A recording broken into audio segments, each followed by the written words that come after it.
Okay, so pizza dough requires 4 basic ingredients: flour, water, yeast, and salt. We're using a 00 flour, an instant yeast, which dissolves faster, some kosher salt, and cold tap water, as cold as you can get from the tap. Okay, we're going to use a digital scale to measure everything out. It's much more accurate than measuring cups, teaspoons, and tablespoons. It will give you a much more consistent result.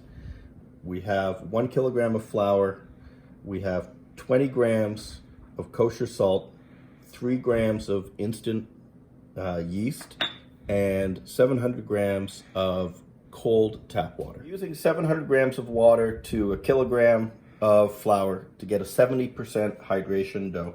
We're going to start by adding our cold water to our mixer and dumping in the yeast.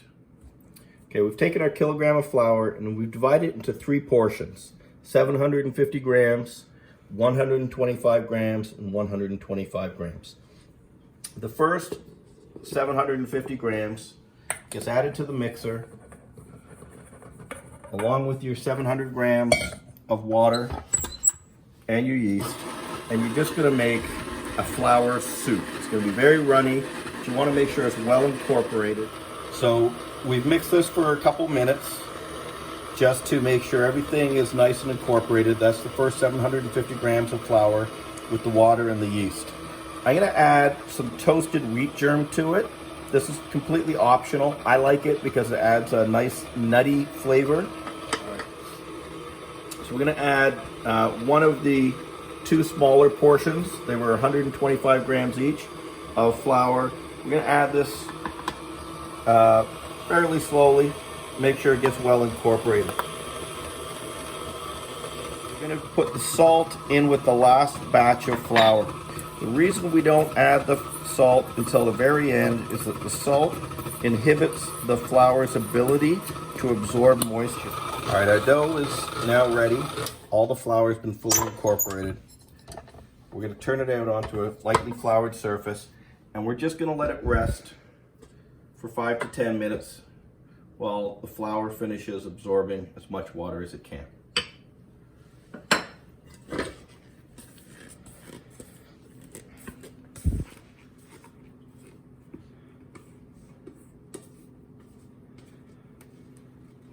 Now the dough has rested for 5 to 10 minutes. We're sure that the water has been absorbed nicely. We're just going to work it for a couple minutes to create a nice smooth ball of dough.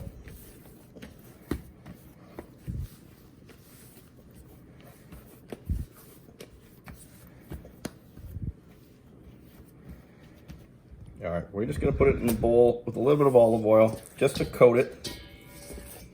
Nice thin layer, evenly coated.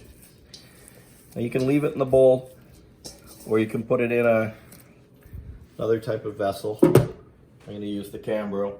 We're going to leave it out at room temperature for about 2 hours until we see that the yeast is active and it's pretty much doubled in size.